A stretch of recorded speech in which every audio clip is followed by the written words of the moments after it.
KMOS Classroom has definitely given me an edge for kind of my future classroom because there's so many different ways that we're trying to integrate technology into the classroom.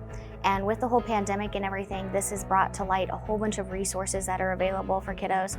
And especially living in Missouri with kind of the weather that we get, it's kind of unpredictable. And so it makes it a lot easier to make sure that the kids are getting educated and getting what they need based off of online learning. So with snow days and things like that, or other things like the pandemic, we're able to still teach the kids. And so I've kind of already gotten some experience with that, and I can provide insight to other teachers and staff around me.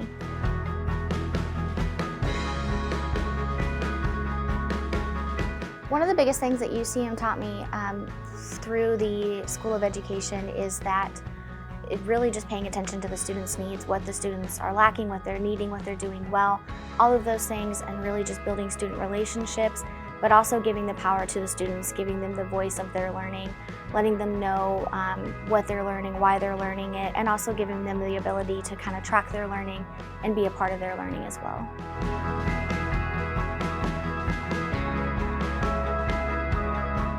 Zoom meetings are helpful. You get to see the class and you get to see kind of those things. However, they're not the best, especially with little ones. You know, they're all wanting to talk at the same time, this and that, and it's really hard just to kind of manage that.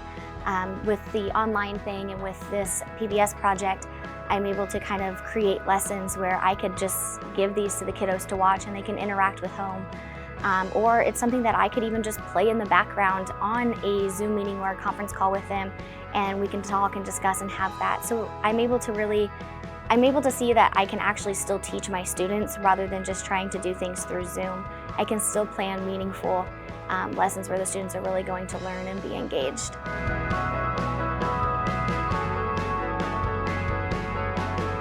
As a first-year teacher, there's still a lot that I don't know and that I'm willing to learn to kind of help my students in the long run. And so this project has already taught me so much, even without being in a school setting. I've learned of different resources that I can use, different sources of technology that are available, different activities that I can do, a lot of ways to differentiate learning as well, even through technology and through a media outlet.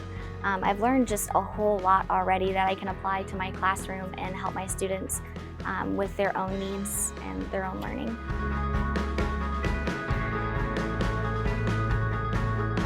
This is kind of a whole brand new thing for me. I didn't realize it was going to be this big or this impactful. I've done, little teaching videos and this and that, and helped out local districts and things like that, but this project is huge, and it was just an honor to be a part of it and be able to learn and give my opinions on things and just really be a part of it.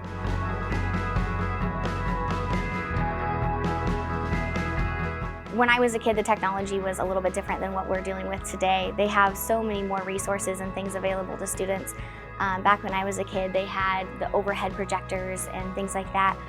Now they've got Chromebooks, and we were starting to kind of experience that when I was a kid. We had what they called cows, which were computers on wheels, and you had to rent those from the library, and there was one for school, and now almost all schools are one-to-one, or they've got technology available for each grade level.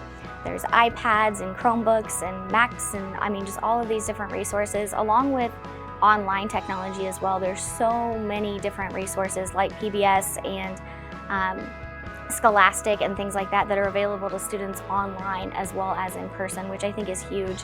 That way students are able to access this anytime they're needing it, and especially at home, they're able to get that enrichment that they're needing as well with like online games that are educational and things like that. And that's just something that I didn't have growing up, and I love that it's shifting towards that.